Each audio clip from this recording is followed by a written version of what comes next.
In this video, we will talk about the genetics of DNA fingerprinting by reviewing the murder mystery case of a diploid organism that contains DNA.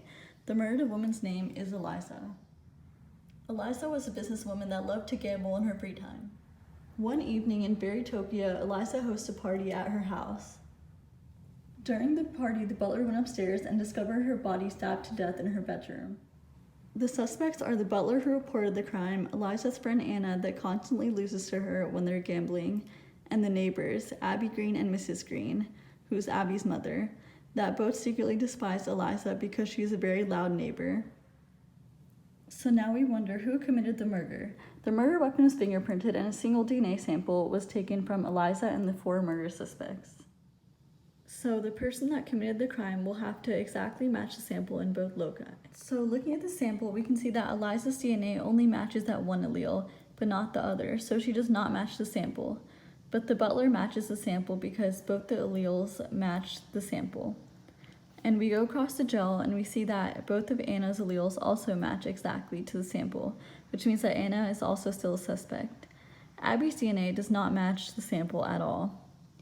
And Mrs. Green's allele also does not match the sample at all. And Abby Green and Mrs. Green have one of the same alleles because they are related, which means that Abby would have one different allele because Miss Green is her mother. In locus 1, both the butler and Anna's DNA is the same as the sample, which means they are both still suspects. So now, looking at VNTR locus 2, we can see the sample, and Eliza, both alleles do not match the sample, and the butler, both alleles match the sample again, and for Anna, both alleles also do not match the sample. For Abby Green, both alleles match the sample, and for Mrs. Green, only one allele matches the sample, and one allele matches Abby Green, since that is her daughter, so Abby would have to get the other allele from her father.